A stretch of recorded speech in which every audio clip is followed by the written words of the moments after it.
کے چچا زاد بھائی حضرت مسلم بن عقیل اور ان کے بچوں کو کوفہ کے اندر بڑی بے دردی کے ساتھ شہید کر دیا گیا تھا، اور اس چیز کی خبر امام حسین کو نہیں تھی۔ امام حسین رضی اللہ تعالی عنہ مکہ معظمہ سے روانہ ہونے کے لیے تیار ہوئے، اور اس کی وجہ میں نے آپ کو بتائی تھی کہ امام مسلم کا خط پہنچ چکا تھا، اس میں یہ لکھا تھا کہ کوفہ والے ہمارے ساتھ ہیں اور وہ اب آپ کی بیعت کرنے کے لیے تیار ہیں، کوفہ کے حالات ٹھیک ہیں۔ انہی وجہ سے امام حسین رضی اللہ تعالی عنہ مکہ معظمہ سے نکلنے کے لیے جب تیار ہوئے تو جو جلیل القدر صحابہ کرام تھے، حضرت عبداللہ ابن عباس، حضرت عبداللہ ابن عمر، حضرت جابر، حضرت ابو سعید خدری، ان سب نے روکا اور کہا کہ حسین پاک آپ کوفہ تشریف نہ لے جائیں، اس لیے کہ کوفہ کے لوگ درہم و دینار کے بندے ہیں، کب وہ پیسوں پر بک جائیں، درہم و دینار پر وہ بک جائیں کوئی پتہ نہیں ہے۔ آپ کے والد حضرت علی کے زمانے میں بھی انہوں نے غداری کی، آپ کے بھائی امام حسن کے ساتھ بھی انہوں نے غداری کی، اور وہ اب بھی آپ کے ساتھ غداریاں کریں گے۔ لیکن امام حسین رضی اللہ تعالی عنہ نے ان کی بات نہ مانی اور سفر کرنے کے لیے آپ تیار ہو گئے۔ حضرت عبداللہ ابن زبیر رضی اللہ تعالی عنہ کہتے ہیں کہ جب امام حسین کو میں نے کوفہ کی طرف سفر کرنے سے منع فرمایا تو آپ نے مجھے ایک بات بتلائی، اور وہ بات یہ تھی، آپ نے فرمایا کہ حدثنی ابی ان لمکہ کبشا به یستحل حرمتها فما احب ان اکون انا ذلك الکبش۔ حسین پاک نے فرمایا کہ میں نے اپنے والد حضرت علی رضی اللہ تعالی عنہ سے ایک حدیث سنی ہے، اور وہ حدیث یہ ہے کہ ایک مینڈھا مکہ معظمہ کی حرمت کو حلال کر دے گا۔ ایک وقت ایسا آئے گا کہ ایک مینڈھا، یعنی ایک شخص کی طرف اشارہ کیا گیا حدیث پاک میں کہ وہ مکے کی عظمت اور حرمت کو حلال کر دے گا، تو میں وہ مینڈھا نہیں بننا چاہتا۔ امام حسین فرماتے ہیں کہ میں وہ مینڈھا نہیں بننا چاہتا، یعنی میں وہ شخص نہیں بننا چاہتا کہ میری وجہ سے مکے کی حرمت حلال ہو جائے، مکے کی پامالی ہو۔ ظاہر سی بات ہے، میں مکے کے اندر رہوں گا تو یزید مجھ سے بیعت کرنے کے لیے مطالبہ کرے گا، میں منع کروں گا، میری وجہ سے مکے کے اندر فتنہ ہوگا، فساد ہوگا، اس سے بہتر ہے کہ میں یہاں سے چلا جاؤں۔ اگر میں مکے میں رہا تو مکے میں میری گرفتاری بھی ہو سکتی ہے، یزید کو لوگ مجھے گرفتار کر سکتے ہیں، پھر میرے چاہنے والے مجھے چھڑائیں گے، آپس میں خون خرابہ ہوگا۔ میں نہیں چاہتا کہ مکہ جیسا عظیم الشان شہر،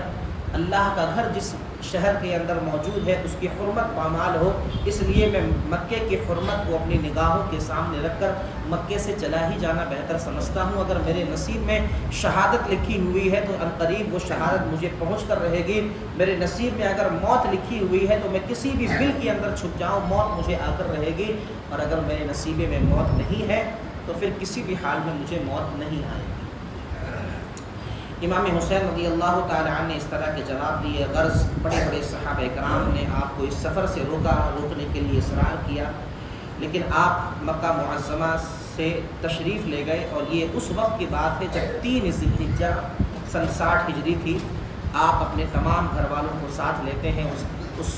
قافلے کے اندر بڑے بھی ہیں، بچے بھی ہیں، بوڑھے بھی ہیں، عورتیں بھی ہیں، سب اس قافلے کے اندر ہے، اور یہ پورا قافلہ 82 لوگوں پر منحصر ہے۔ 82 نفوس قدسیہ 82 لوگ اس قافلے کے اندر ہے، جس میں بچے بھی ہیں، امام حسین کے بیٹے بھی ہیں، حضرت علی کے دوسرے بیٹے ہیں، امام حسن کے بیٹے ہیں، حضرت حسین امام حسین کی بہن ہے، پھر حضرت مسلم بن عقیل کے اور بیٹے بھائی، یہ سب ملا کر بڑے چھوٹے عورتیں بچے سب ملا کر 82 لوگ ہیں۔ غرض راستے میں اور بھی لوگ آپ کو ملے، تو ملنے کے بعد جو ہے اب وہ ایام حج کے ایام تھے، 3 ذی الحجہ یہ حج کے مناسک کے ایام ہوتے ہیں، ان دنوں میں حج کیا جاتا ہے۔ حج کے ایام قریب تھے، اس کے باوجود آپ مکے سے نکل پڑے،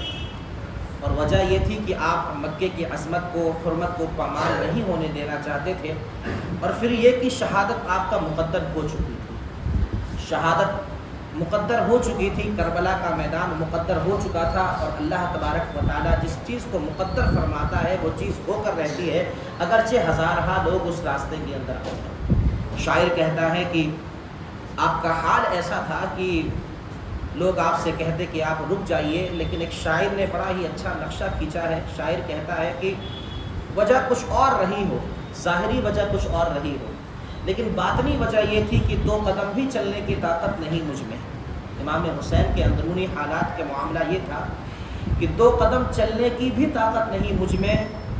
عشق کھینچے لیے جاتا ہے، میں کہاں جاتا ہوں۔ یہ جو شہادت کا شوق ہے، شہادت کا عشق ہے، یہ مجھے کھینچے لیے جا رہا ہے۔ کربلا کی زمین مجھے پکار رہی ہے، کربلا کا ذرہ ذرہ مجھے پکار رہا ہے، گویا میں نہیں جا رہا ہوں، کربلا مجھے کھینچے لیے جا رہے ہیں۔ پھر اس کے بعد ابھی تک آپ کو پتہ نہیں تھا کہ امام مسلم بن عقیل کی شہادت واقع ہو چکی ہے۔ راستے میں اور بھی لوگ سے ملاقات ہوئی۔ راستے میں آپ کیا کرتے، بڑی آرام سے سفر فرماتے تھے، اور آپ تھوڑا گھوم گھما کر سفر کر رہے تھے۔ اس کی وجہ یہ تھی کہ آپ گھوم گھما کر اس لیے سفر کر رہے تھے کہ راستے میں اور بھی قبیلوں سے ملاقات ہو، اور بھی لوگوں سے ملاقات ہو، تو یہ سب کے سب میرے ساتھ میں ہو جائے، اور جب میں کوفہ پہنچوں تو میرے ساتھ ایک لشکر جرار کوفہ کے اندر داخل ہو، تاکہ اگر یزید کے لشکر والے وہاں موجود ہو تو ہمارا ان سے مقابلہ ہو جائے۔ 82 لوگ تو آپ کے گھر کے تھے، لیکن جن جن راستوں سے آپ گزرتے ان راستوں پر لوگ آپ کے ساتھ ہوتے جاتے، عرب کے اور قبیلے آپ کے ساتھ ہوتے جاتے۔ امام حسین آپ کہاں جا رہے ہیں؟ کہا میں کوفہ جا رہا ہوں، ہو سکتا ہے یزید سے مقابلہ ہو جائے۔ تو کئی قبیلے والے، کئی عرب والے جو ہے آپ کے ساتھ ہو گئے تھے، اور اس طرح کر کے ایک بہت بڑی جمعیت آپ کی تیار ہو گئی تھی۔ جب لوگوں نے سنا کہ آپ کوفہ جا رہے ہیں، اور ہو سکتا ہے کہ اس سفر کے اندر یزیدیوں سے مقابلہ ہو جائے، یزید کوفہ کے اندر اپنا لشکر بھیجے، امام حسین اپنا لشکر بھیجے، تو ہو سکتا ہے کہ دونوں لشکروں کی تکرار ہو جائے، دونوں لشکروں کا مقابلہ ہو جائے۔ تو لوگوں نے چاہا کہ دیکھا کہ ہم امام حسین کا ساتھ دیں تاکہ امام حسین کی فتح ہو اور امام حسین یزید کے مقابلے میں کامیاب ہو جائے۔ اسی وجہ سے کئی سارے لوگ جو ہے آپ کے ساتھ لگ گئے تھے۔ امام حسین رضی اللہ تعالیٰ عنہ آگے بڑھتے بڑھتے جب ایک جگہ پہنچے جس کا نام مقام ثعلبیہ ہے، اس مقام پر پہنچے تو ایک شخص جن کا نام بکیر بن مسعبہ اسدی تھا، وہ آئے، اور تشریف لانے کے بعد انہوں نے کہا کہ حسین پاک آپ کو پتہ ہے کوفہ کے اندر مسلم بن عقیل کو قتل کر دیا گیا ہے، اور ہانی بن عروہ کو بھی قتل کر دیا گیا ہے۔ کوفہ کے لوگوں نے آپ کے ساتھ غداری کی، اب وہ آپ کے ساتھ نہیں ہے بلکہ وہ ابن زیاد کے ساتھ ہیں، اور اب وہ آپ کے خلاف تلوار اٹھا رکھے ہیں۔ کوفہ کے کئی لوگ تو وہ تھے جنہوں نے امام حسین کا ساتھ تو چھوڑا، لیکن امام حسین کے خلاف نہیں تھے، لیکن کئی لوگ درہم و دینار کی وجہ سے، پیسوں کے لالچ میں آ کر، سونے چاندی کے لالچ میں آ کر انہوں نے حسین پاک کا ساتھ چھوڑا، اور ساتھ چھوڑنے کے بعد یزید کے لشکر میں مل گئے اور امام حسین کے خلاف کھڑے ہو گئے تھے۔ امام حسین رضی اللہ تعالیٰ عنہ نے جب یہ بات سنی تو آپ نے فرمایا انا للہ و انا الیہ راجعون، اور اس وقت آپ جو ہے رک گئے کہ اب کیا کیا جائے۔ میں مکہ معظمہ سے چلا تھا اس امید پر کہ کوفہ والے میرے ساتھ تھے، لیکن اب جا کر بیچ راستے میں خبر مل رہی ہے کہ کوفہ والے میرے ساتھ نہیں ہیں بلکہ میرے بھائی کو شہید کر ڈالا ہے۔ آپ سب سے پہلے امام مسلم کے جو اور بھائی وغیرہ تھے ان کے پاس آئے، ان کے بیٹوں کے پاس آئے، ان کے سر پر ہاتھ پھیرا۔ بچوں نے کہا، بھائیوں نے کہا کہ آپ ہمارے سر پر ہاتھ پھیر رہے ہیں، ایسا لگتا ہے کہ آپ ہمارے سر پر اس طرح ہاتھ پھیر رہے ہیں جس طرح ایک یتیم کے سر پر ہاتھ پھیرا جاتا ہے۔ کیا بات ہے حسین پاک بتائیے؟ تو آپ نے ارشاد فرمایا کہ تمہارے بھائی، اور بیٹوں سے فرمایا تمہارے باپ مسلم بن عقیل کو شہید کر دیا گیا ہے، اب بتاؤ تمہاری کیا رائے ہے؟ جیسے بھائیوں نے اور بیٹوں نے حضرت مسلم بن عقیل کی شہادت کی خبر سنی، فوراً انہوں نے تلوار نکال لی کہ اب ہمیں انتقام لینا ہے، بدلہ لینا ہے۔ وہیں پر کئی لوگوں نے کہا کہ آپ کوفہ اب تو مت جائیے، کوفہ اب تو آپ کو کوفہ کے حالات معلوم ہو چکے ہیں، اب آپ کوفہ کیوں جاتے ہیں؟ لیکن جب آپ نے مسلم بن عقیل کے بھائیوں اور مسلم بن عقیل کے بچوں کے حالات دیکھے کہ وہ تلوار کھینچے ہوئے ہیں اور کہہ رہے ہیں ہم تو اپنے بھائی کا بدلہ لیں گے، اپنے باپ کا بدلہ لیں گے، تو امام حسین نے فرمایا ٹھیک ہے، اب ہم بدلے میں بھی تمہارے ساتھ ہیں۔ اور ابھی یہ بات صرف ان کے بھائی اور بیٹوں کو ہی معلوم تھی، اور تھوڑی دیر آگے بڑھتے رہے،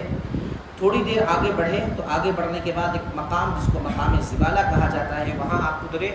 تمام قافلے والوں کو جمع کیا، یعنی وہ لوگ جو آپ کے گھر سے تھے وہ لوگ بھی، اور کئی لوگ جو عرب کے قبیلے آپ کے ساتھ ہو گئے تھے جو ہزاروں کی تعداد میں تھے۔ امام حسین اس وقت جس وقت آپ کو خبر پہنچی کہ مسلم بن عقیل کو شہید کر دیا گیا ہے، اس وقت امام حسین کے پاس ہزاروں کی فوج تھی، ہزاروں لوگ آپ کے ساتھ تھے۔ ابھی تک کسی کو معلوم نہیں تھا کہ کوفہ کے اندر غداری ہو چکی ہے اور مسلم بن عقیل کو شہید کر دیا گیا ہے۔ مقام زبالہ کے اندر پہنچے تو آپ نے کھڑے ہو کر اعلان فرما دیا، اے لوگوں، مسلم بن عقیل کو شہید کر دیا گیا ہے اور کوفہ کی تلواریں اب ہمارے ساتھ نہیں ہیں۔ کوفہ کے لوگوں نے غداری کر دی ہے، کوفہ کے لوگ بے وفا ہو چکے ہیں، کوفہ کے لوگ اب ہمارے ہی خلاف تلوار اٹھا رکھے ہیں۔ اب بتاؤ تمہیں کیا کرنا ہے؟ اب یہاں سے جو ہمارا ساتھ چھوڑ سکتا ہے، جو ہمارا ساتھ دے سکتا ہے۔ حضرت مسلم بن عقیل رضی اللہ تعالیٰ عنہ کے صاحبزادے وہ کہنے لگے کہ کچھ بھی ہو جائے کہ ہم تو اپنے باپ اور اپنے بھائی کا بدلہ لے کر رہیں گے، لیکن کئی وہ لوگ جو آپ کے ساتھ ہو گئے تھے، کئی وہ لوگ جو اور قبیلے کے آپ کے ساتھ ہو گئے تھے، انہوں نے فوراً اسی وقت آپ کا ساتھ چھوڑ دیا۔ وہ یہ سمجھ رہے تھے کہ امام حسین کا جب یزیدیوں سے مقابلہ ہوگا تو ہماری جیت ہوگی، امام حسین ہم پر نظر کرم فرمائیں گے، کچھ مال غنیمت مل جائے گا، ہو سکتا ہے کوئی سرداری مل جائے، کوئی عہدہ مل جائے۔ اس وجہ سے کئی لوگ ساتھ ہو گئے تھے، لیکن جب انہوں نے سنا کہ کوفہ کے لوگ ہی ساتھ نہیں ہیں اور مسلم بن عقیل کو شہید کر دیا گیا ہے، سارے کے سارے لوگ جو اور جگہوں سے آپ کے ساتھ آئے تھے سب نے ساتھ چھوڑ دیا، اور صرف وہی لوگ باقی رہ گئے جو مدینے سے آپ کے ساتھ چلے تھے، یعنی صرف اور صرف 82 لوگ۔ 1000 میں سے 82 لوگوں کی تعداد، صرف گھر والے ہی باقی رہ گئے۔ 82 لوگ کوئی اور نہیں تھے، آپ ہی کے گھر والے تھے، کوئی آپ کا بھتیجا تھا، کوئی بھانجا تھا، کوئی کچھ اور تھا، کوئی کچھ اور تھا، سب امام حسین کا ساتھ وہیں پر سب لوگوں نے چھوڑ دیا۔ یہ اس وقت کی بات ہے کہ جب کئی لوگ جب امام حسین مکہ سے روانہ ہوئے تھے تو کئی لوگ حج کر کے بھی لوٹ رہے تھے، 10 ذی الحجہ کے بعد حج کر کے لوٹ رہے تھے۔ سب نے پوچھا حسین پاک آپ کہاں جا رہے ہیں؟ آپ نے فرمایا کوفہ۔ تو فرمایا کہ آپ کوفہ پہنچیے، ہم اپنے گھر سے آپ کے ساتھ مل جائیں گے، اپنے گھر جا کر کوفہ آپ کے ساتھ مل جائیں گے۔ اس طرح کے وعدے بھی کئی لوگوں نے کیے، لیکن جب ساری حقیقت سامنے آئی تو سب نے امام حسین رضی اللہ تعالی عنہ کا ساتھ چھوڑ دیا۔ اور یہ وہ وقت تھا کہ ذی الحجہ کا پورا مہینہ گزر چکا تھا اور محرم کی پہلی تاریخ آ چکی تھی۔ آپ بڑی آرام اور بڑے دھیرے دھیرے سفر فرما رہے تھے۔ ذی الحجہ کا آخری دن تھا یا محرم کی پہلی تاریخ تھی جب سارے لوگوں نے آپ کا ساتھ چھوڑ دیا تھا، اور ایک جگہ جس کا نام کوہ ذی حشم ہے وہاں جا کر جب آپ نے پڑاؤ کیا تو اس وقت ابن زیاد نے حر بن یزید، ایک بہت بڑا جنرل تھا، سپہ سالار تھا، اس کو 1000 فوج کے ساتھ بھیجا اور یہ کہلا بھیجا کہ حسین پاک کا قافلہ تمہیں جہاں ملے وہیں ان کو روک لینا، نہ ان کے ساتھ مقابلہ کرنا، نہ ان کے ساتھ جنگ کرنا، بس ان کو وہیں روک لینا، ان کے حالات ہمیں لکھنا، پھر ہم یزید سے پوچھیں گے کہ ان کے ساتھ کیا کرنا ہے۔ ابھی تو تمہارا کام صرف اتنا ہے کہ ان کو روک کے رکھنا۔ حر بن یزید، حضرت حر، یہ امام حسین کے سچے معتقد تھے، حضور کے گھرانے سے محبت کرتے تھے، لیکن تھے ابن زیاد کی طرف سے۔ یہ پہنچے اور پہنچنے کے بعد انہوں نے امام حسین کا قافلہ وہیں روک دیا۔ کچھ باتیں ہوئی، باتیں ہونے کے بعد انہوں نے کہا کہ دیکھیے نواز رسول، میں آپ کی دل سے عقیدت کرتا ہوں، محبت کرتا ہوں، آپ کی تعظیم کرتا ہوں، لیکن چونکہ ابھی میرے لیے صرف حکم اتنا ہے کہ آپ جہاں ہیں وہیں ٹھہر جائیے، اب آپ آگے نہ بڑھیے، اور مقصد بتائیے کہ آپ کس مقصد سے یہاں تشریف لائے ہیں، آپ کے آنے کا مقصد کیا ہے۔ آپ ابھی فی الحال کوفہ بھی نہیں جا سکتے ہیں، ابھی آپ کو کوفہ جانے کے لیے منع کر دیا گیا ہے، اور ابھی آپ مکہ معظمہ بھی واپس نہیں لوٹ سکتے ہیں، ابھی آپ یہیں ٹھہریے، آپ کے حالات میں ابن زیاد کو لکھ دوں اور لکھنے کے بعد پھر دیکھیں کہ وہ کیا حکم دیتا ہے۔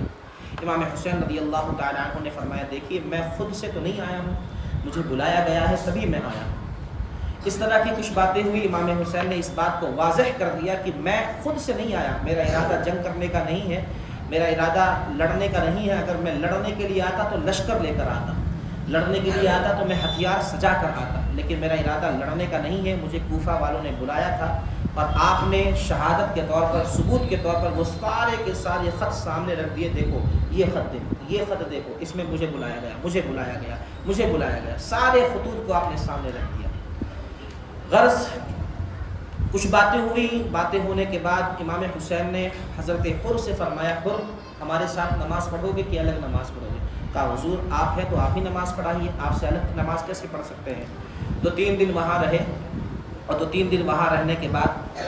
امام حسین نے فرمایا تھوڑا سا آگے چلتے ہیں، تھوڑا سا آگے چل کے کسی جگہ رک جائیں گے جہاں پر پانی موجود ہوگا۔ تو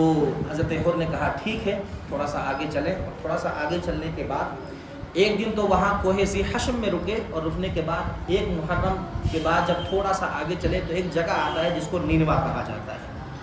جب آپ کا قافلہ نینوا کے اندر پہنچا تو ابن زیاد کی طرف سے ایک قاصد ایک خط لے کر آیا، اور خط لے کر آنے کے بعد اس خط میں لکھا ہوا تھا کہ حسین کو آگے نہ بڑھنے دو، اور انہیں ایسی جگہ اتارو جہاں آس پاس میں کوئی بھی پانی نہ ہو، پانی کا کوئی چشمہ نہ ہو، اور اب انہیں نہ آگے بڑھنے دو نہ واپس جانے دو، یعنی نہ کوفہ آنے دو نہ مکہ جانے دو۔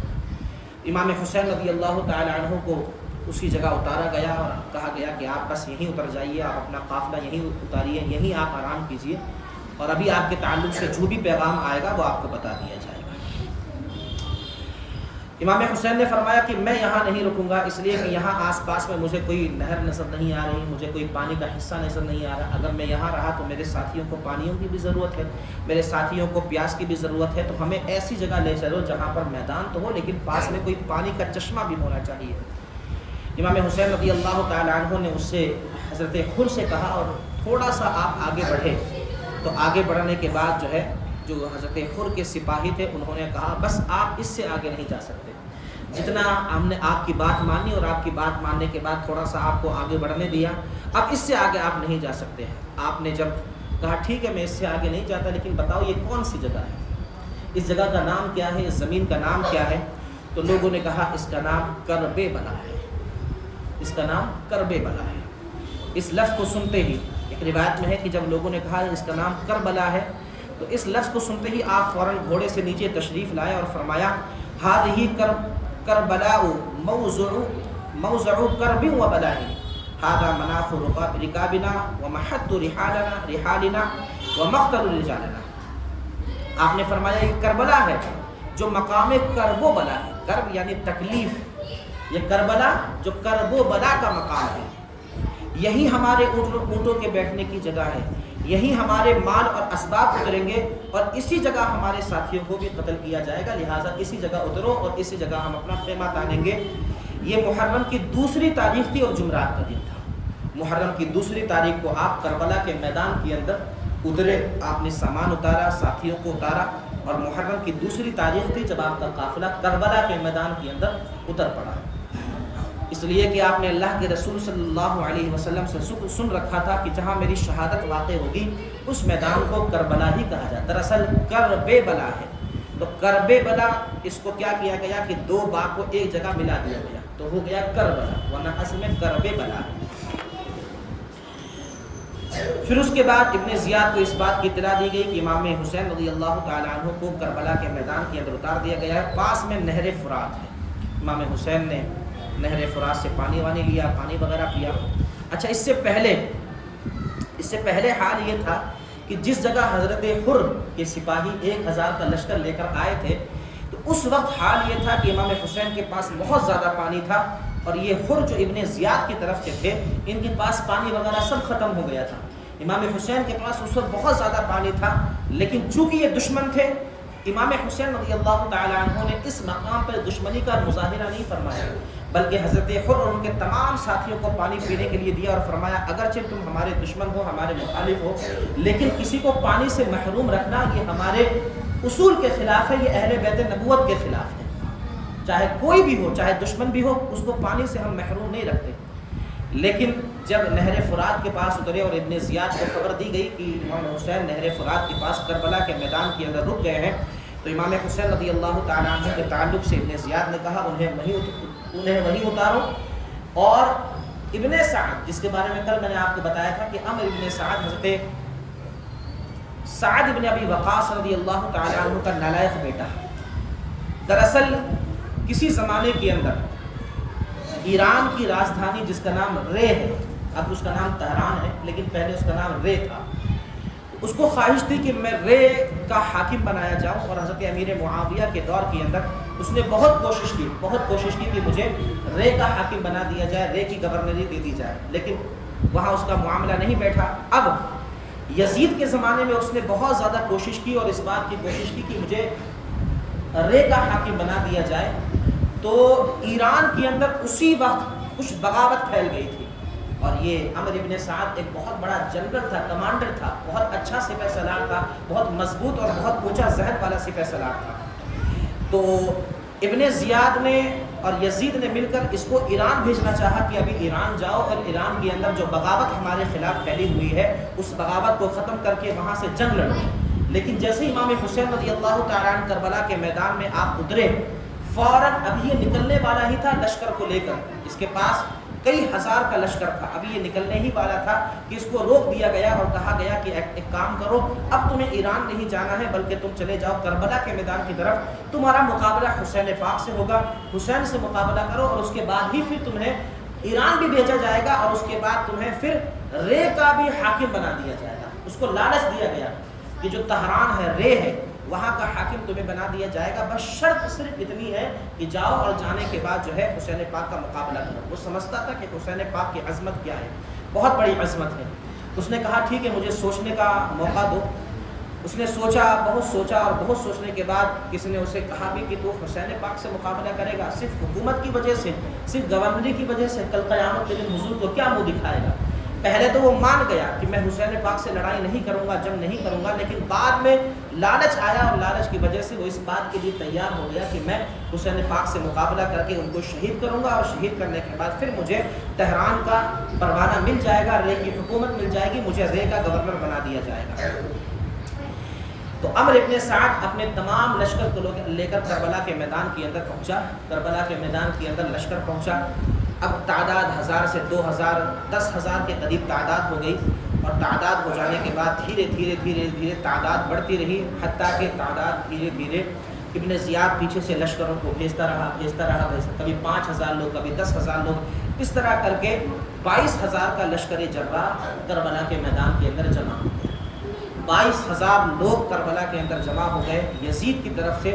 کتنے کے مقابلے میں؟ صرف 82 لوگوں کے مقابلے میں، اور وہ 82 پورے کے پورے مرد نہیں ہے بلکہ ان میں عورتیں بھی ہیں، بچے بھی ہیں، بوڑھے بھی ہیں، جوان سب ہیں، بیمار زین العابدین سب ہیں۔ ان 82 کے مقابلے میں 22,000 کا لشکر کھڑا ہو گیا، اس لیے کہ یزید اور ابن زیاد کو معلوم تھا کہ جن سے ہمارا مقابلہ ہے وہ کوئی اور نہیں بلکہ علی کے گھرانے والے ہیں، اور علی کی شجاعت و بہادری انہوں نے دیکھ رکھی تھی کہ علی کے گھرانے کا ایک ایک بچہ 1000 پر بھاری ہوا کرتا ہے۔ علی کے رگوں میں جو خون ہے وہ خون ان کے رگوں میں بھی ہے، ان سے مقابلہ آسان نہیں ہے، ایک ایک شخص 100 پر بھاری ہوا کرتا ہے، اس لیے ڈر کے مارے 80 اور 82 لوگوں کے مقابلے میں 22,000 کا لشکر جراح کھڑا کر دیا گیا۔ ابن سعد نے امام حسین رضی اللہ تعالی عنہ سے ملاقات کی، رات کے وقت خفیہ ملاقات کی، اور ملاقات کرنے کے بعد کہا کہ آپ کے یہاں آنے کا مقصد کیا ہے؟ آپ نے بالکل صاف فرما دیا میرا کوئی جنگ کا ارادہ نہیں ہے، میرا کوئی لڑنے کا ارادہ نہیں ہے، دیکھو میں خود نہیں آیا تھا، مجھے خطوں کے ذریعے بلایا گیا، بلکہ ابن سعد کے لشکر کے اندر جو لوگ آئے تھے امام حسین ان کو پہچانتے تھے، بلکہ نام لے کے کہا اے فلاں شخص کیا تو نے مجھے خط نہیں لکھا تھا؟ یعنی وہی لوگ جنہوں نے امام حسین کو خط لکھا تھا اب امام حسین کے خلاف کھڑے ہیں۔ امام حسین نے سب کو پکار کر کہا اے فلاں شخص کیا تو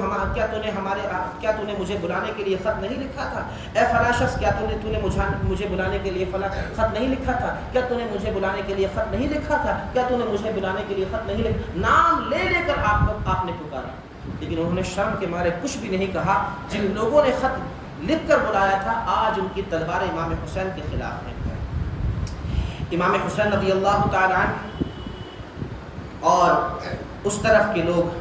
سب جو ہے خوف زدہ ہیں، اور خوف اتنا ہے کہ 7 محرم الحرام کا جب دن آیا، سب سے پہلے تو ابن سعد سے کچھ باتیں ہوئی، باتیں ہونے کے بعد ابن سعد نے حضرت امام حسین رضی اللہ تعالی عنہ نے ابن سعد سے کہا دیکھو میں خود آیا نہیں ہوں، میری کچھ شرطیں ہیں، اگر تم شرط مان لو تو میں یہاں سے چلا جاؤں۔ 3 چیزیں آپ نے رکھی۔ سب سے پہلے امام حسین نے صلح کی کوشش کی۔ صلح کی کیا کوشش کی؟ آپ نے کہا کہ ابن زیاد سے کہو میری شرطیں ہیں، میری کچھ شرطیں یہ ہیں کہ اگر مجھ سے مقابلہ کرنا چاہتے تو مقابلہ تو ہو ہی جائے گا، لیکن مقابلے سے پہلے میں صلح کرنا چاہتا ہوں تاکہ کچھ بھی نہ ہو۔ ابن سعد سے جب امام حسین کی ملاقات ہوئی تو آپ نے فرمایا یا تو مجھے واپس جہاں سے میں آیا ہوں وہیں جانے دیا جائے، اگر مجھے مکہ نہیں جانے دیتے تو ایک کام کرو کسی دوسری جگہ مجھے سرحدی علاقے پر بھیج دو، ایسا علاقہ جو غیر مسلموں کا ہو تاکہ میں وہاں جاؤں، اسلام کی تبلیغ کروں، لوگوں کو اسلام کی طرف دعوت دوں، یا پھر مجھے ڈائریکٹ یزید کے پاس بھیج دو، میں ان سے باتیں کر کے اپنا معاملہ طے کر لوں گا۔ جس طرح میرے والد علی نے امیر معاویہ سے گفتگو کر کے اپنا معاملہ طے کر لیا تھا، میرے بھائی حسن امام حسن نے حضرت امیر معاویہ سے ملاقات کر کے اپنا معاملہ طے کر لیا تھا، تو ڈائریکٹ مجھے ایک کام کرو، یزید کے پاس بھیج دو تاکہ میں ڈائریکٹ اس سے بات کر کے اپنا معاملہ طے کر لوں، جو ہمیں بات کرنی ہوگی کر لیں گے۔ تو یہ تینوں چیزیں تھیں، یہ تینوں شرطیں آپ نے رکھی، تینوں شرطیں ابن سعد نے جب یہ شرطیں سنی تو اس نے کہا کہ بالکل آپ کا جنگ کا ارادہ نہیں ہے، اس لیے کہ جس کا جنگ کا ارادہ ہوتا ہے وہ اس طرح کی باتیں نہیں کرتا۔ تو ابن زیاد نے یہ ساری باتیں خط کے اندر لکھی اور نیچے یہ بھی لکھا کہ میری بھی سفارش قبول فرمائیے کہ یہ امام حسین جنگ کے ارادے سے نہیں آئے ہیں، ایک کام کریں تینوں شرطوں میں سے کوئی شرط آپ مان لیجئے اور جنگ ٹل جائے ایسا معاملہ کیجیے۔ ابن زیاد کے پاس یہ خط گیا، ابن زیاد بھی متاثر ہوا کہ امام حسین صلح کرنا چاہتے ہیں، جنگ نہیں کرنا چاہتے، لیکن ایک شخص جس کا نام شمر تھا، بڑا بدبخت شخص تھا، شمر ذی الجوشن، اس نے ابن سعد کو جب دیکھا کہ ابن زیاد کو جب دیکھا کہ ابن زیاد کا من بدل رہا ہے، وہ صلح کرنا چاہتے ہیں، تو فوراً شمر نے کیا کہا کہ ابن زیاد حسین پاک کو تو چھوڑ دے گا، حسین پاک کو آج تو نے چھوڑ دیا، تو اگر یہ کسی دوسری جگہ چلے جائیں گے تو کل اپنے ماننے والوں کا ایک بہت بڑا لشکر لے کر تجھ پر حملہ کریں گے، اور حملہ کرنے کے بعد یہ کوفہ بھی نکل جائے گا، یہ بصرہ بھی نکل جائے گا، یہ شام بھی نکل جائے گا، سب تمہارے ہاتھوں سے نکل جائے گا، اور تنہا امام حسین کی حکومت ہوگی کہ آج تم نے امام حسین کو چھوڑ دیا۔ یہ بات اس کے دل میں بیٹھ گئی اور اس نے ابن سعد کو سختی کے ساتھ کہا کہ ہمیں امام حسین کی کوئی بھی شرط منظور نہیں ہے، امام حسین سے کہو کہ اگر وہ یا تو یزید کی بیعت کرے یا پھر مقابلے کے لیے تیار ہو جائے، ان دو چیزوں کے علاوہ کچھ بھی نہیں ہو سکتا۔ بہرحال یہ دو شرطیں آپ کے سامنے رکھی گئی، آپ نے فرمایا کہ اگر مجھے یزید کی بیعت کرنی ہوتی تو میں مدینہ ہی میں کر لیتا، یہاں تک کیوں آتا۔ پہلی شرط تو یہ تھی کہ یزید کی بیعت کریں، آپ نے منع فرما دیا، اور منع فرمانے کے بعد کہا ٹھیک ہے مقابلہ کرنے کے لیے ہم تیار ہیں، اس لیے کہ ہم سر کٹا تو سکتے ہیں، سر جھکا سکتے ہیں، سر اسی کے سامنے جھکا سکتے ہیں، بیعت اسی سے کر سکتے ہیں جو اللہ کا نیک بندہ ہو، جس کے اندر اللہ تعالیٰ نے تقویٰ اور پرہیزگاری رکھی ہو۔ یزید متقی نہیں ہے، یزید شرابی ہے، کبابی ہے، بندروں سے کھیلتا ہے، رقص اور سرور کی محفلیں سجاتا ہے، جنگلوں کے اندر جا کر بدکاریاں کرتا ہے، وغیرہ وغیرہ۔ بہرحال یہ سب باتیں ہوئی، اور سب باتیں ہونے کے بعد 7 محرم کا جب دن آیا تو 7 محرم کے دن ابن زیاد نے 500 لوگوں کو الگ سے بھیجا اور کہا کہ یہ 500 لوگ نہر فرات پر کھڑے ہو جائیں، اور امام حسین رضی اللہ تعالیٰ عنہ کے خیمے تک اب بھی ایک قطرہ پانی کا نہیں پہنچنا چاہیے۔ اب سے 7 محرم سے پہلے امام حسین کے خیمے میں پانی وغیرہ سب کچھ تھا، پانی وغیرہ آ رہا تھا، لیکن جب دیکھا کہ امام حسین مقابلے کے لیے تیار ہے تو ابن زیاد کو ڈر واقع ہوا، اور ڈر یہ واقع ہوا کہ اگر ان کی طاقت کو توڑنا ہے، حسین پاک اور ان کے گھرانے کی طاقت کو توڑنا ہے، تو ان پر پانی کو بند کر دیا جائے تاکہ یہ لوگ بے حال ہو جائیں اور پیاس کی شدت کی وجہ سے کمزور ہو جائیں، اور یہ مقابلے میں ہم سے ہار جائیں، یا پھر جو ہے یزید کی اطاعت کر لیں، یزید کی بیعت کر لیں۔ 7 محرم الحرام کا جب دن آیا تو 7 محرم الحرام کو جو ہے پورے نہر فرات پر 500 لوگوں کو کھڑا کر دیا گیا کہ اب امام حسین کے گھرانے تک اور ان کے خیمے تک پانی کا ایک قطرہ بھی نہیں پہنچنا چاہیے۔ امام حسین رضی اللہ تعالیٰ عنہ نے جب حالات یہ دیکھے تو آپ نے جو ہے اپنے تمام ساتھیوں کو جمع کیا، اور جمع کرنے کے بعد گھوڑا دوڑا کر آپ میدان میں آئے۔ میدان میں آنے کے بعد آپ نے تقریر فرمائی حمد و صلات کے بعد، اے لوگوں کیا تم مجھے جانتے نہیں ہو؟ کیا میں نواسے رسول نہیں ہوں؟ کیا اللہ کے رسول صلی اللہ علیہ وسلم نے مجھے اپنی پیٹھ پر نہیں بٹھایا؟ کیا میں وہ شخص نہیں ہوں کہ حضور کبھی میرے ماتھے کو چوما کرتے تھے، حضور کبھی میری منہ میں زبان دے دیا کرتے تھے؟ کیا میں وہ نہیں ہوں کہ میرے لیے جنتی جوڑا آیا تھا؟ کیا میں وہ نہیں ہوں کہ جبرائیل میرا فیصلہ کیا کرتے تھے؟ کیا میں وہ نہیں ہوں کہ ہرنی میرے لیے اپنا بچہ لے آئی تھی؟ کیا میں وہ نہیں ہوں کہ میرے بھائی کے قدموں کی برکت سے سونے اور چاندی نکل جایا کرتے تھے؟ کیا میں نے سخاوت نہیں کی؟ کیا میں نے یہ نہیں کیا؟ اپنی فضیلت پر آپ نے تقریر فرمائی اور ارشاد فرمایا پوری روئے زمین پر میرے سوا کوئی نواسے پیغمبر ہے؟ اس وقت کوئی بھی نہیں ہے نواسے پیغمبر، میں تنہا ابھی پوری روئے زمین پر ایک اپنے پیغمبر کا نواسا ہوں۔ کیا میں علی کا بیٹا نہیں ہوں؟ کیا میں فاطمہ کا دلارا نہیں ہوں؟ کیا میں حسن کا بھائی نہیں ہوں؟ اپنی فضیلت پر تقریر کرنے کے بعد کہا کیا حضور نے میرے بارے میں یہ نہیں فرمایا کہ حسن اور حسین جنتی جوانوں کے سردار ہیں؟ ان تمام تقریروں کے بعد آپ نے فرمایا کہ اب بھی تم مجھے قتل کرنا چاہتے ہو؟ میں نے کیا بگاڑا ہے تمہارا؟ صرف اتنا کہ میں نے یزید کی بیعت نہیں کی، یہ میرا اور یزید کا معاملہ ہے، تم میرے در پہ کیوں ہو، تم میرے پیچھے کیوں پڑے ہو؟ اگر تم صلح کا راستہ ہی چاہتے ہو تو مجھے یزید کے پاس پہنچا دو، میں یزید سے اپنا معاملہ طے کر لوں گا، لیکن تم میرے در پہ کیوں؟ آپ نے اپنی فضیلت پر اتنی بہترین تقریر فرمائی کہ لوگوں کے دل آپ کی طرف متوجہ ہونے لگے، لوگوں کو احساس ہوا کہ ہم کس کا مقابلہ کر رہے ہیں، نواسے رسول کا مقابلہ کر رہے ہیں، جو جنتی جوانوں کے سردار ہیں ان کا مقابلہ کر رہے ہیں، جو دلبند رسول ہیں ان کا مقابلہ کر رہے ہیں، جو فاطمہ کے پھول ہیں ان کا مقابلہ کر رہے ہیں۔ کئی لوگوں کے دل متاثر ہو گئے، اور ابھی لوگوں کی آنکھوں سے آنسو جاری ہی تھے کہ شمر وہی بدبخ کھڑا ہوا اور اس نے کہا کہ حسین ہمارے سامنے اپنی فضیلتیں نہ گڑھ، ہمارے سامنے اپنی فضیلتیں نہ بیان کر، اگر تجھے یزید سے بیعت کرنی ہے تو کر، ورنہ مقابلے کے لیے تیار ہو جائے۔ یہ کہا اور کہنے کے بعد جو ہے امام حسین رضی اللہ تعالی عنہ جو ہے واپس اپنے خیمے میں آئے۔ خیمے میں جب آئے تو آنے کے بعد حضرت حر رضی اللہ تعالی عنہ، یہ وہی حر ہے جو سب سے پہلے امام حسین رضی اللہ تعالی عنہ کے پاس آپ کا راستہ روکنے کے لیے تشریف لائے تھے۔ امام حسین رضی اللہ تعالی عنہ کے پاس آئے اور کہا کہ حضور مجھ سے بہت بڑی غلطی ہو گئی۔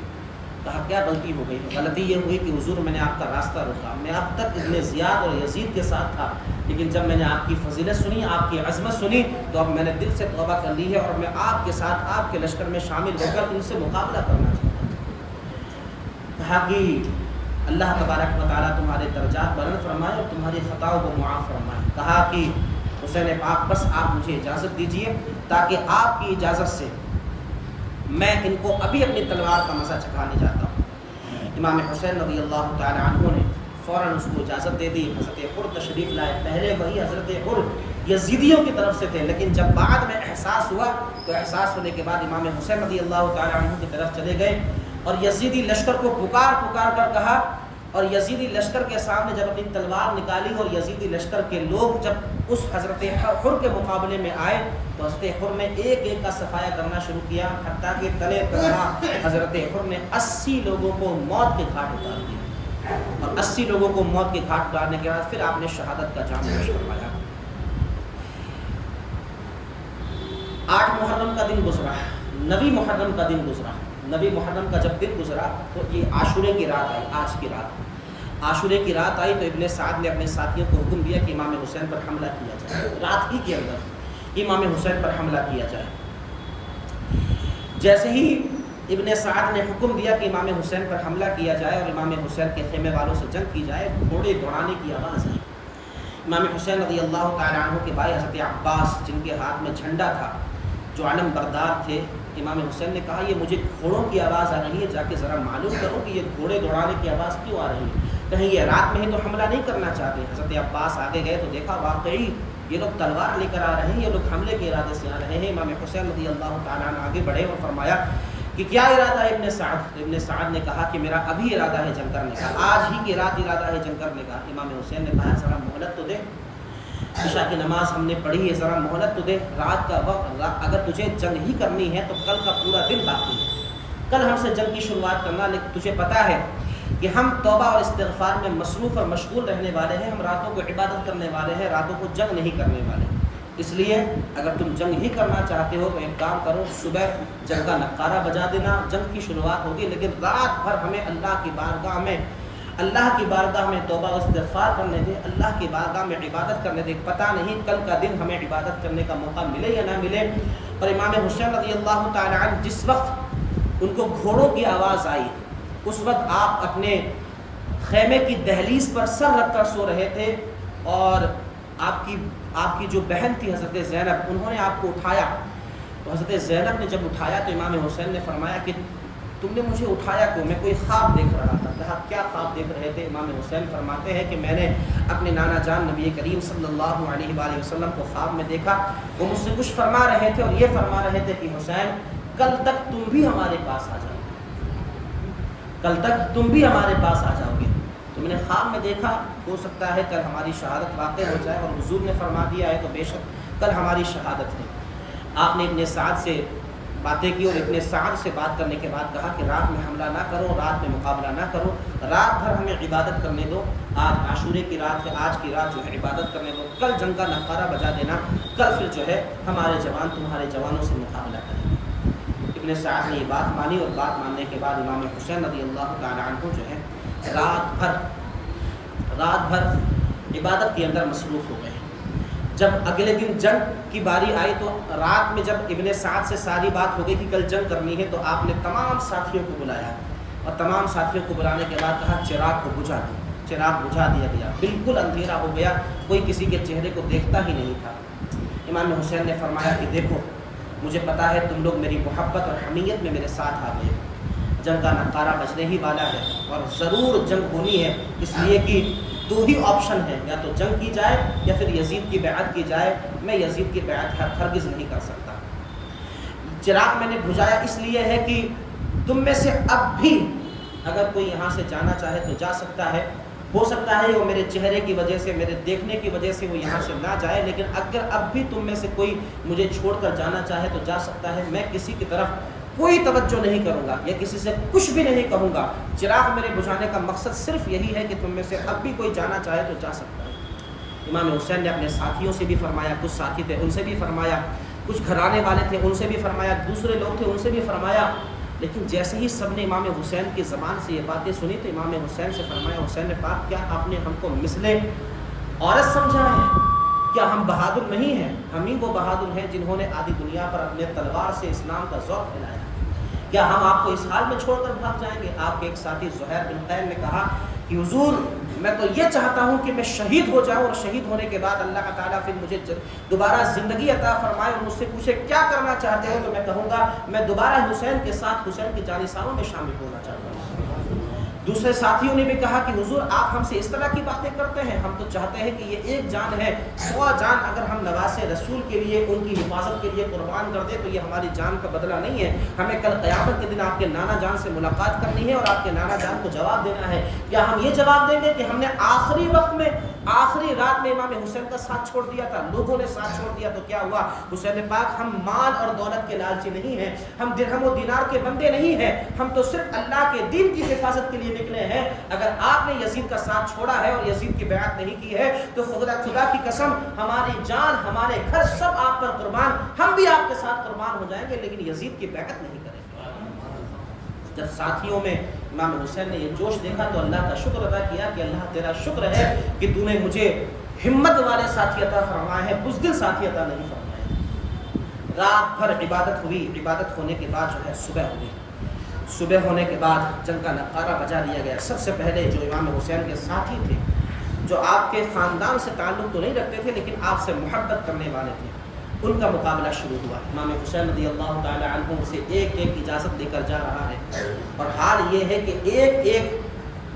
50-50 60 کو موت کی نیند سلانے کے بعد شہید ہو رہا ہے۔ امام حسین رضی اللہ تعالی عنہ کے گھر کا حال یہ تھا، 7 محرم سے تو پانی بند ہو گیا تھا، تیمم کر کے تو نمازیں پڑھی جا رہی تھی، پانی کے قطرے نہیں تھے، پینے کے لیے پانی تھا ہی نہیں کہ کہاں سے وضو کرتے، تیمم کر کے نمازیں پڑھی جا رہی تھی۔ ایسے عالم کے اندر جب پانی 1 گھنٹے کے لیے ہمیں نہیں ملتا ہے، ہم بے چین اور مضطرب ہو جاتے ہیں، ہمارے جسم کے اندر ایسا لگتا ہے کہ جان ہی باقی نہیں ہے، لیکن اندازہ لگائیے امام حسین کے خیمے کا کیا حال ہوگا۔ وہاں پر بچے بھی ہیں، وہاں پر بی بی سکینہ بھی ہے، وہاں پر آپ کی دوسری ازواج مطہرات بھی ہے، پھر اس میں بیمار زین العابدین بھی ہیں۔ امام زین العابدین امام حسین کے یہ صاحبزادے ہیں، بیمار ہیں، سب کو پانی کی حاجت اور ضرورت ہے، لیکن ان یزیدیوں نے ایسا ظلم کیا کہ جو مین ریڑھ کی ہڈی ہے اسی پر وار کیا، کسی طرح ان کے پاس پانی نہ پہنچے، لیکن ان کو معلوم ہونا چاہیے تھا کہ علی کے گھرانے والے، حضور کے گھرانے والے پانی کے محتاج نہیں ہیں، بلکہ اللہ تبارک و تعالیٰ نے انہیں نور کی طاقت عطا فرمائی ہے۔ آپ کو پتہ ہے حضور کی اصل کیا ہے؟ حضور کی اصل نور ہے، نور۔ حضور تو لباس بشر میں ہمارے پاس آئے تھے۔ کون حضور؟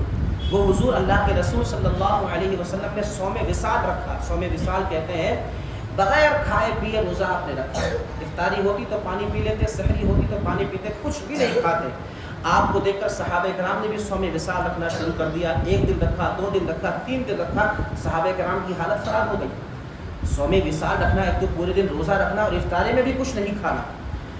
صحابہ کرام کی حالت خراب ہو گئی، کمزوری محسوس ہونے لگی۔ اللہ کے رسول کو پتہ چلا تو حضور نے فرمایا تم لوگ مجھے دیکھ کر صوم وصال رکھتے ہو؟ تم نے کیا مجھے اپنے جیسا سمجھ رکھا ہے؟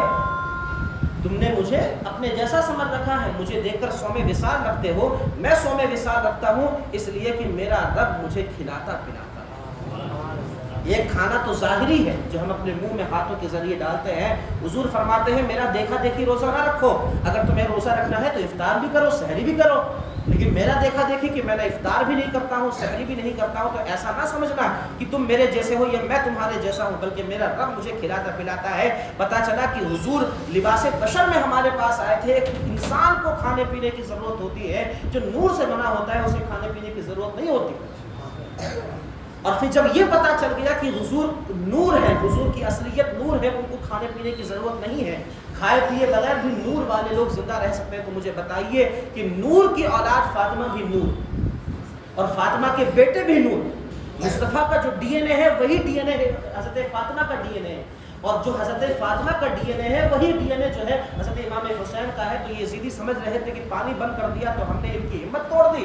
بلکہ وہ نور والے لوگ تھے۔ اللہ تبارک و تعالیٰ نے ان کے خون کے اندر نور کی طاقت عطا فرمائی تھی۔ پانی نہیں بھی ملتا تو کیا ہوا، لیکن طاقت اب بھی موجود تھی، طاقت اب بھی موجود تھی۔ امام حسین رضی اللہ تعالی عنہ کے تمام ساتھی ایک ایک کر کے شہید ہوتے رہے، اور وقت اب یہ آ چکا، صبح سے جنگ ہو رہی ہے، اور جنگ ہوتے ہوتے تقریباً ظہر سے تھوڑا سا پہلے کا وقت آ گیا۔ امام حسین رضی اللہ تعالی عنہ یہ تمام ساتھی ایک ایک کر کے ہزاروں کو موت کی نیند سلا کر شہید ہوئے، لیکن جب تمام ساتھی شہادت پا گئے تو اب باری آتی ہے نبی کریم صلی اللہ علیہ وآلہ وسلم کے گھرانے کی۔ یہ وہی گھرانہ ہے جس میں امام حسن کے بھی بیٹے ہیں، حضرت علی کے بھی دوسرے بیٹے ہیں، امام حسین کے جو سوتیلے بھائی ہیں وہ بھی اس کے اندر موجود ہیں، حضرت مسلم بن عقیل کے جو بیٹے اور بھائی ہیں وہ بھی موجود ہیں۔ اب حضور کے گھرانے کی باری آتی ہے، اور جیسے ہی نبی کریم صلی اللہ علیہ وآلہ وسلم ان سب کی شہادت کے بعد حضرت علی کے گھرانے کی باری آئی، وہ فاطمہ زہرا کے دلاروں کی باری آئی، سید الانبیاء صلی اللہ علیہ وسلم کے جگر کے ٹکڑوں کی باری آئی، تو ان کے میدان میں آتے ہی بڑے بڑے بہادر اور بڑے بڑے سورما جو ہے اپنی طاقت دبا کر پیچھے بھاگنے لگے، اس لیے کہ ابھی تو مقابلہ اور لوگوں سے تھا، اب مقابلہ علی کے شیروں سے ہے، علی کے جوانوں سے، اب مقابلہ شروع ہوا۔ اصل ابھی تک تو اور ساتھیوں سے مقابلہ ہو رہا تھا، لیکن ابھی علی کے خون سے مقابلہ نہیں ہو رہا تھا، ابھی نبی کے نور سے مقابلہ نہیں ہو رہا تھا۔ جیسے ہی ان کی باری آئی پورے میدان کے اندر شور برپا ہو گیا، اب فرزندان علی آ رہے ہیں، اب حضور کے گھرانے والے آ رہے ہیں۔ سب سے پہلے حضرت عبداللہ بن مسلم بن عقیل، حضرت عبداللہ کے جو حضرت مسلم بن عقیل کے بیٹے ہیں انہوں نے اجازت مانگی، ان کو اجازت دی گئی۔ حضرت مسلم بن عقیل کے جو بھائی ہیں انہوں نے اجازت مانگی، ان سب کو اجازت دی گئی، یہاں تک کہ حضرت مسلم بن عقیل کے جتنے بھی بھائی اور بیٹے تھے ان سب کو اجازت دی گئی، اور وہ سب کے سب ایک ایک کر کے کربلا کے میدان کے اندر ہزاروں کو تلواروں کی نیند سلا کر خود شہادت کا جام نوش کر گئے۔ ان کی شہادت کے بعد حضرت علی کے جو اور بیٹے تھے، حضرت علی نے متعدد شادیاں کی تھی حضرت فاطمہ کے وصال کے بعد، تو حضرت علی کے اور جو صاحبزادے تھے ان کی باری آئی، اور ان کی باری آنے کے بعد جو ہے حضرت عثمان بن علی ہے، حضرت عبداللہ بن علی ہے، حضرت جعفر بن علی ہے، یہ سب کے سب کھڑے ہوئے کہ حسین پاک آپ کے جانے سے پہلے ہم اپنا سر کٹائیں، ہم مقابلہ کریں گے۔ اب حضرت علی کے جتنے بھی اور بیٹے تھے ان سب نے مقابلہ کیا، تھے تو علی کے ہی بیٹے۔ یہ الگ بات ہے کہ یہ امام حسین حضرت فاطمہ کے راز دلارے ہیں، لیکن حضرت علی کی جو اور بیویاں تھیں، ام حنین تھی، دوسری ازواج تھی، یہ ان کے بیٹے تھے۔ انہوں نے ایک ایک کر کے یزیدیوں سے مقابلہ کرنا شروع کیا، اور مقابلہ کرتے کرتے انہوں نے بھی جام شہادت نوش کر لیا۔ اور جب حضرت علی رضی اللہ تعالی عنہ کے اور بیٹے شہید ہوئے تو اب چند ہی لوگ باقی تھے، چند لوگ صرف باقی تھے، اور ان میں سے اب امام حسن رضی اللہ تعالی عنہ کے جو بڑے صاحبزادے تھے جن کا نام حضرت قاسم رضی اللہ تعالی عنہ، جو خاندان نبوت رسالت صلی اللہ علیہ وسلم کے بہتے ہوئے پھول ہیں، حضرت قاسم حضرت امام حسن کے بیٹے ہیں، امام حسین کے بھتیجے ہیں، عمر صرف 19 سال کی ہے، اور امام حسین رضی اللہ تعالی عنہ نے اپنی بیٹی حضرت سکینہ سے ان کا رشتہ طے کر رکھا، شادی نہیں ہوئی، صرف رشتہ طے کر رکھا۔ 19 سال کا نوجوان، چہرہ ایسا کہ جب کوئی چہرہ دیکھے تو حضور کا چہرہ یاد آتا ہے، چہرہ ایسا کہ جب حضور کا چہرہ یاد آ جائے. اور پھر یہ کہ امام حسین نے ان کی شادی، ان کا رشتہ حضرت سکینہ سے بھی طے کر دیا تھا. 19 سال کا یہ نوجوان تمام کی شہادت کے بعد امام حسین کی بارگاہ میں آیا اور کہنے لگا کہ چچا جان سب کی شہادت ہو چکی ہے، اب مجھے لڑنے کی اجازت دیجیے. امام حسین رضی اللہ تعالی عنہ نے فرمایا کہ تم میرے بھائی حسن کی یادگار ہو، تم حسن کے بیٹے ہو، تم میرے بھائی حسن کی یادگار ہو، میں تمہیں کس طرح تیروں سے چھلنے اور تلواروں سے زخمی ہونے کی اجازت دے دوں. عرض کیا چچا جان مجھے دشمنوں سے لڑنے کی اجازت ضرور دیجیے اور مجھے قربان ہونے کی سعادت سے محروم نہ رکھیے. حضرت امام قاسم نے جب بہت اصرار کیا، ضد کی، تو امام حسین رضی اللہ تعالی عنہ نے انہیں روتے ہوئے اپنے گلے سے لگایا اور پھر اجازت دے کر رخصت فرما دیا. امام قاسم رضی اللہ تعالی عنہ 19 سال کے تنہا نوجوان، چہرہ ایسا کہ جس چہرے پر نور نبوت چمک رہا تھا. دشمن کے ایک سپاہی کا بیان ہے کہ جب آپ میدان جنگ میں آئے تو ایسا معلوم ہوا جیسے چاند کا ٹکڑا زمین پر آ گیا. اور جوش اتنا تھا کہ امام قاسم رضی اللہ تعالیٰ زرہ بھی پہن کر نہیں آئے تھے، جو لوہے کا کپڑا ہوتا ہے وہ بھی پہن کر نہیں ہے. شہادت کا شوق ایسا کہ جسم پر ایک ہلکا سا کرتا ڈال کے آئے تھے. یہ بہادری ہے. بڑے بڑے سورما کھڑے ہیں، بڑے بڑے پہلوان کھڑے ہیں، سب نے اپنے پورے جسم کو ڈھک رکھا ہے، کہیں ایسا نہ ہو تیر لگ جائے، کہیں ایسا نہ ہو تلوار لگ جائے. لیکن یہ شہزادہ، حسن کا شہزادہ، جسے اللہ کے رسول صلی اللہ علیہ وسلم نے جس کے باپ کو ہیبت اور سرداری عطا فرمائی تھی، تنے تنہا صرف اور صرف جو ہے ایک ہلکا سا کرتا پہن کر آتا ہے. ہلکا سا کرتا پہن کر آپ جو ہے شوق شہادت کے اندر آپ جو ہے میدان میں آئے اور یزیدی لشکروں سے فرمایا دین کے دشمنوں جانتے ہو کون ہوں؟ میرا نام قاسم بن حسن بن علی کا پوتا علی کا پوتا حسن کا بیٹا ہوں. میرے مقابلے میں جس کو بھیجنا ہے بھیجو. ابن سعد نے ملک شام کا ایک بہت نامی گرامی پہلوان تھا جس کا نام ارزق تھا، اس سے کہا ارزق جاؤ اس کے مقابلے کے لیے جاؤ. ارزق نے کہا کہ میں اس کے مقابلے کے لیے جاؤں؟ میں ملک شام کا نامی گرامی پہلوان ہوں اور اس بچے کے مقابلے میں، یہ 19 سال کا بچہ، یہ میرا مقابلہ کیا کرے گا؟ تو ابن سعد نے کہا کہ ارزق اسے ہلکا نہ لینا، اسے ہلکا نہ سمجھنا، اس کی رگوں میں ہاشمی خون دوڑ رہا ہے، حیدر کا خون دوڑ رہا ہے. یہ دیکھنے میں بچہ ہی معلوم ہوتا ہے لیکن ہے یہ حسن کا بیٹا. کہا کہ کچھ بھی ہو جائے میں اس کے مقابلے میں نہیں جاتا، اس کے لیے تو میرے بیٹے ہی کافی ہیں. ارزق کے 4 بیٹے جنگ کے اندر آئے تھے، بہت نامی گرامی پہلوان تھا ارزق. تو ارزق نے اپنے سب سے بڑے بیٹے سے کہا بیٹا جاؤ اور اس کا سر کاٹ کے لے کر آؤ. بالکل آسانی کے ساتھ کہہ دیا جاؤ اور اس کا سر کاٹ کے لے کے آؤ. ارزق کا بڑا بیٹا زہر میں بجھی ہوئی تلوار لے کر تلوار کو چمکاتا ہوا بادل کی طرح گرجتا ہوا میدان میں آیا اور میدان میں آنے کے بعد امام قاسم پر جیسے ہی وار کیا آپ نے اس کے وار سے بچ کر ایسی تلوار ماری کہ ایک ہی تلوار میں ارزق کا بیٹا تھے، ایک ہی تلوار کی، اور آپ نے لپک کر اسی کی تلوار اٹھا لی جس تلوار کو وہ لہراتے ہوئے آیا تھا اور زہر میں بجھاتے ہوئے لایا تھا، اسی تلوار کو اٹھا لی. ایک ہی وار میں جب دیکھا ارزق نے دیکھا کہ میرے بیٹے کو ایک ہی وار میں ختم کر دیا، اس نے ارزق کا دوسرا بیٹا جوش میں آیا، میں جاتا ہوں اس نوجوان کے مقابلے میں. ارزق کا دوسرا بیٹا اپنے بھائی کو جب اس نے دیکھا تو بڑے غصے کے اندر آیا اور سامنے آنے کے بعد جو ہے آپ نے نیزے سے اس کا مقابلہ کیا. اس نے ہاتھ چلایا، آپ نے نیزہ اس کی سینے میں ایسا بھونکا کہ جو ہے گھوڑے سے اتار کر اسے نیچے پھینکا اور وہ اس کو بھی جہنم واصل کر دیا.